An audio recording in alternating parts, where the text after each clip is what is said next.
안녕하십니까. 저는 B03조 무한경제혁신조의 발표를 맡은 주영록입니다.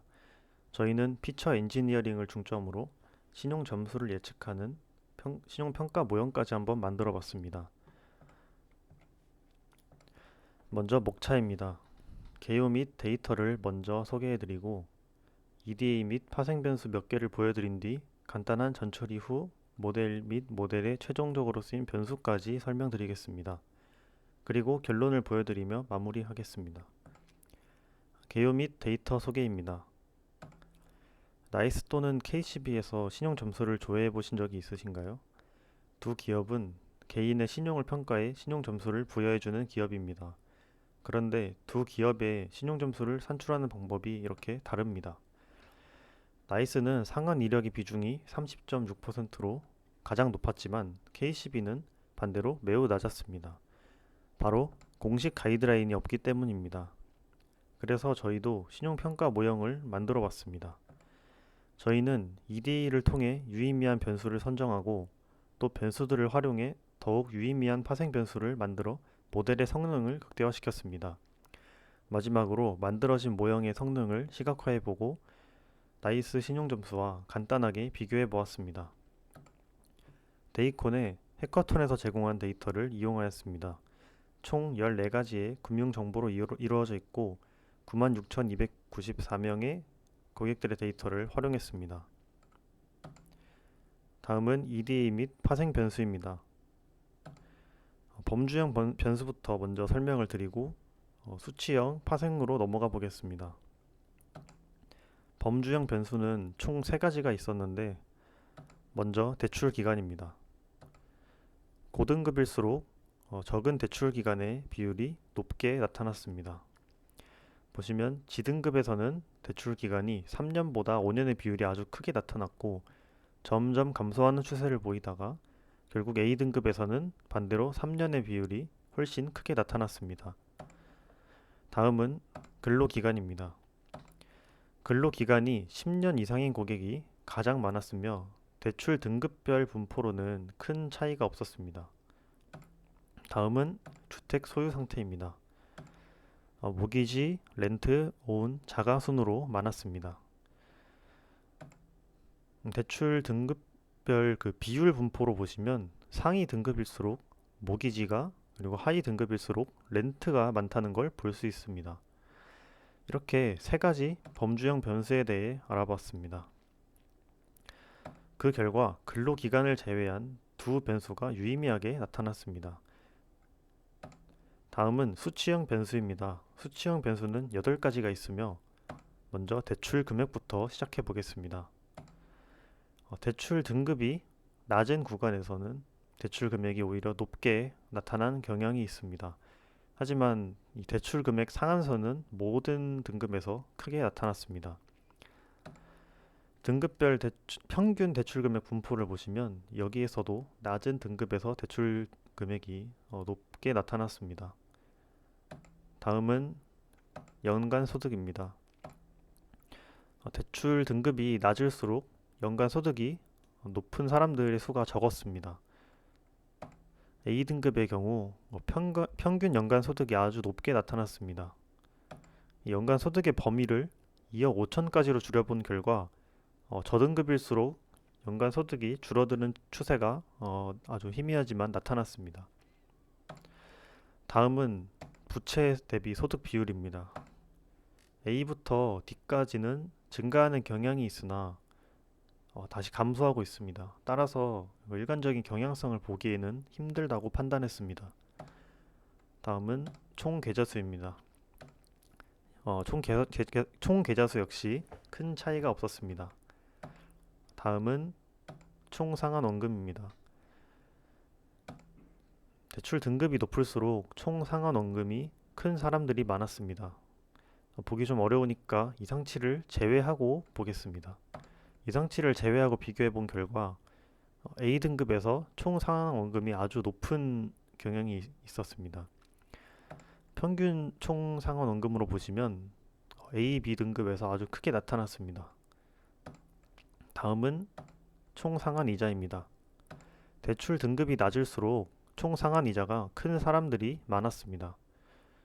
평균으로 봐도 유의미한 차이가 나타났습니다. 다음은 총 연체 금액입니다. 어떠한 경향성을 보기 힘들다고 판단했습니다.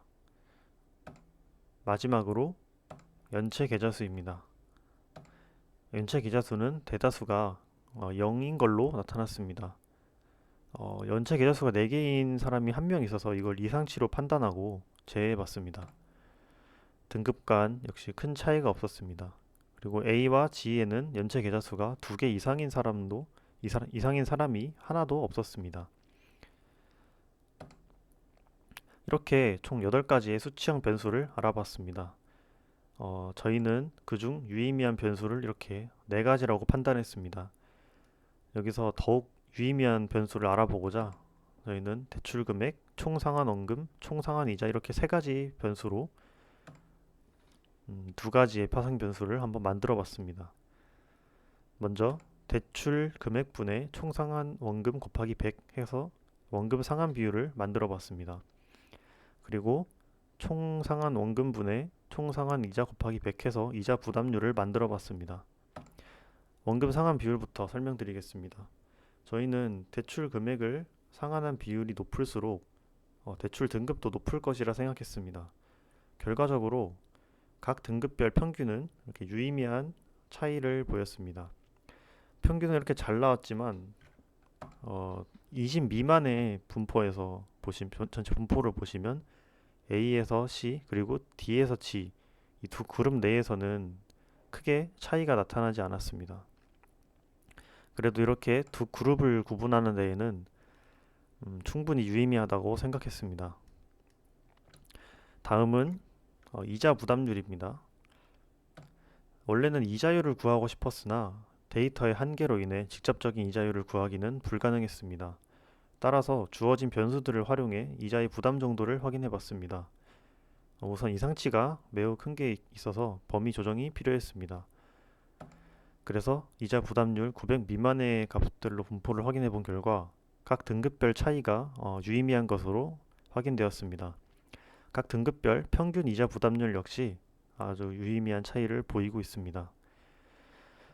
앞서 보여드렸던 총상환원금은 이렇게 유의미하지 않았으나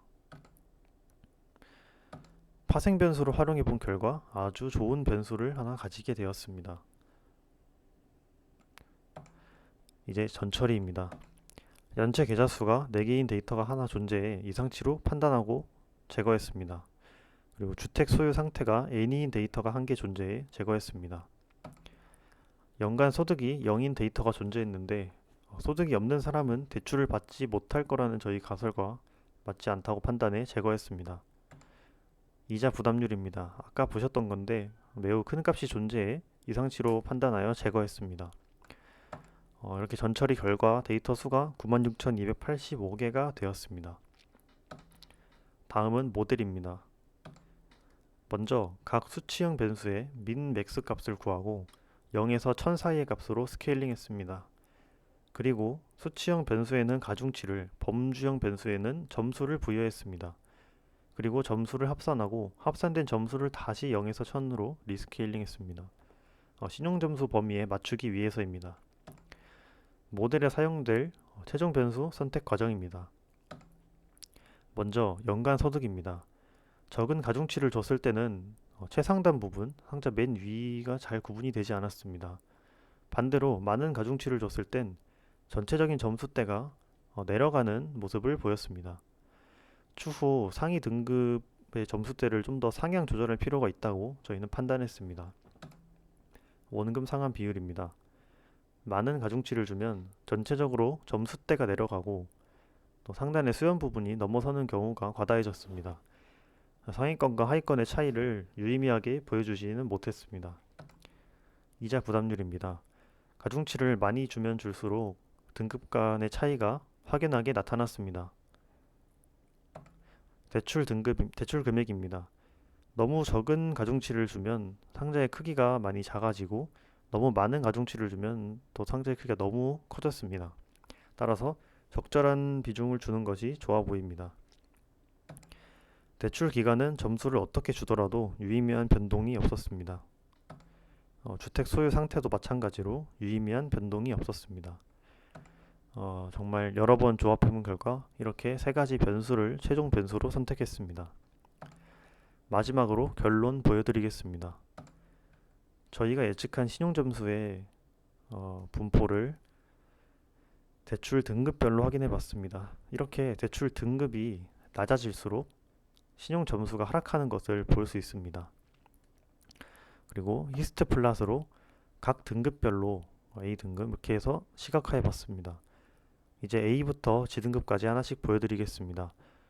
먼저 A등급의 경우 가장 높은 점수대 이렇게 밀집되어 있습니다. 그리고 B등급으로 가면 이렇게 좀 더 낮은 점수대로 형성이 됩니다. 뒤에 흐릿하게 보이는 것은 하나 상위 등급, 이전 등급이라고 보시면 되겠습니다. 이렇게 이제 G등급까지 쭉 보겠습니다. C등급 왼쪽으로 살짝 이동했고 D, E, F, G까지 보았습니다. 대출 등급이 낮아질수록 신용점수의 분포가 눈에 띄게 변하는 것을 확인할 수 있습니다. 마지막으로 나이스와 저희 무한캐피탈의 신용점수를 구간 백분율로 간단하게 비교해봤습니다.